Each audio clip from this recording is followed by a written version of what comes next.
Chers amis auditeurs, bonsoir. C'est Raphaël Ngomatsassa, votre ami, votre présentateur. Ce soir, je vais vous parler de la communauté congolaise. Il s'avère que dans la communauté, il y a des divergences, il y a des gens qui ne comprennent pas ce qui se passe exactement. Nous sommes bien sûr nous vivons en Europe, mais nous ne devons pas oublier que nous avons aussi notre culture. Tout ce que nous faisons, dans toutes nos entreprises, il y a notre culture qui intervient.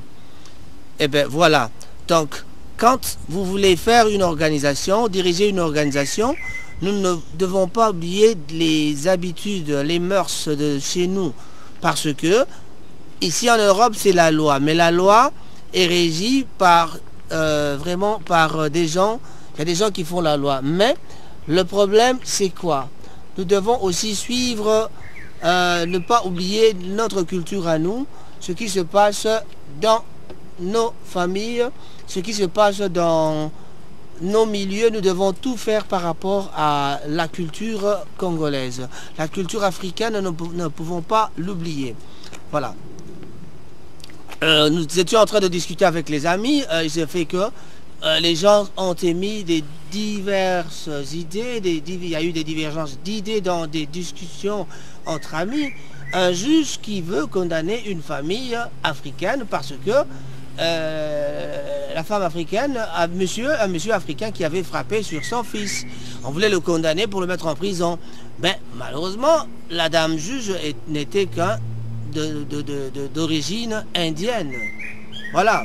Et on lui posait la question de savoir que fais-tu selon ta culture, que fais-tu pour corriger ton enfant? Et alors, si ma culture me permet de frapper mon enfant pour pouvoir corriger, aurais-je fait mal? Ah, justement, si le mal intervient juste au moment où on frappe très fort et que l'enfant s'est blessé, là, ça devient un mal. Mais si je frappe un petit coup, une fessée par exemple, c'est pour corriger l'enfant. Donc voilà, c'est ce que je voulais dire, que nous allons développer certaines choses avec le président de la communauté congolaise très prochainement, quand nous l'aurons ici, pour pouvoir savoir que se passe-t-il dans la communauté. Parce que nous sommes parmi les gens qui sont d'accord que tout ce qu'on fait, nous ne devons pas oublier notre culture à nous. Voilà. Pour ce soir, c'était Raphaël Ngomatsassa, un petit extrait pour pouvoir énoncer l'émission de demain. Salut, avec Marron derrière les caméras. Au revoir.